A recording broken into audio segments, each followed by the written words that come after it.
સતલાસનામાં આવેલી મોડલ હાઈસ્કૂલમાં મોડી રાત્રે અંદાજે 15 થી 20 વિદ્યાર્થીઓની તબિયત લથડતા તાત્કાલિક સારવાર અર્થે સિવિલમાં ખસેડાયા.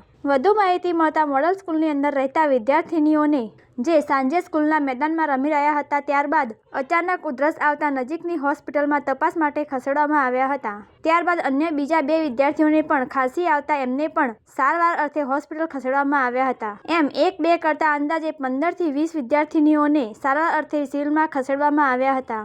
જો કે માહિતી મળતા હાલ તેમની તબિયતમાં સુધારો જોવા મળી રહ્યો છે.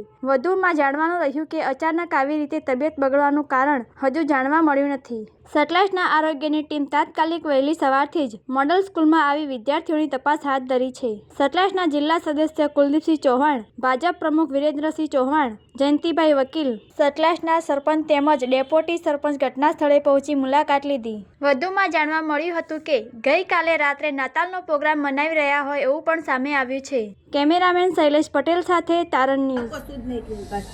કેમ મેમ? બસ નહીં, અત્યારે કોઈ જ વસ્તુ નહીં. શાંતિ આપો ને એમને. તમે મદદ પણ અમે તો આ તે મદદ કરવા જ આવ્યા છીએ ને. તમે રિપોર્ટ એમને બોલાવો એટલે મગજમાં ઇફેક્ટ થાય, એકબીજાને જોઈને એમને એવું થાય. અને વાલી પણ મેં એમની વાલીને પૂછ્યું, બેન તમને પૂછ્યું કે નહીં? લેવા દો.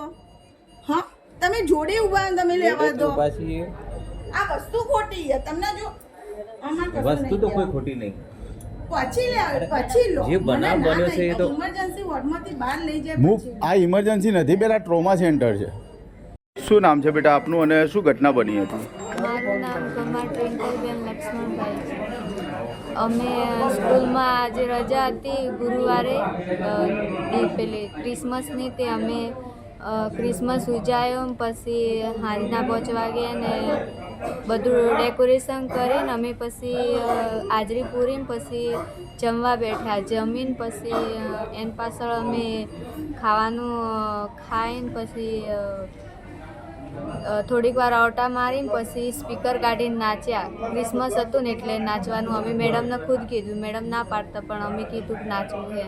તે અમે નાચી રહ્યા. પછી થોડીક વારથી મેડમે ચોકલેટો આલી, ચોકલેટો ખાધી ને પછી એની પાછળ અમે સંખ્યા ગણવા પાછા બેઠા કે વાંચવા બેહો એમ કીધું ને એટલે સંખ્યા ગણીને પછી બધા સંખ્યા ગણવા જ જતા ને છોકરીઓનું ઉધરસ ને એવું થયું ને ઉલટી આવતી અચાનક. કેટલા વાગ્યા હતા રાત્રે બેટા? 9 વાગે એટલે. પછી શિક્ષકોએ શું આગળ કાર્યવાહી કરી? તમને બધાને આવું થયું પછી? શિક્ષકે તરત રિક્ષા મંગાવીને તરત અમને પેલા દવાખાનામાં લઈ ગયા. અહીંયા કેટલા વાગે લઈ રહ્યા હતા? અહીંયા અમને લગભગ 10 વાગે એમ્બ્યુલન્સ કરીને 10 વાગે અહીંયા કર્યા. બનાવ બન્યો છે રાત્રે, શું કહેશો એના વિશે? બનાવ હવે અહીંયા તપાસ ચાલુ છે. હાલ કશું થયું નહીં. 20 બાળકોને અત્યારે એડમિટ છે સરકારી બંધકે સિવિલમાં. રાત્રે તમને ક્યારે જાણ થઈ હતી? મને 10:30 વાગે જેવી જાણ થઈ હતી. તમે અહીંયા હાજર થયા ત્યાં શું પરિસ્થિતિ હતી? હું હોસ્પિટલમાં ગયો હતો. પછી એમને બધાને એમ્બ્યુલન્સમાં લઈને અને એમને મોકલી આપણે વડનગર સિવિલમાં આગળ પહોંચાડ્યા. કઈ હોસ્પિટલમાં ગયા હતા રાત્રે? જીવનધારા હોસ્પિટલમાં.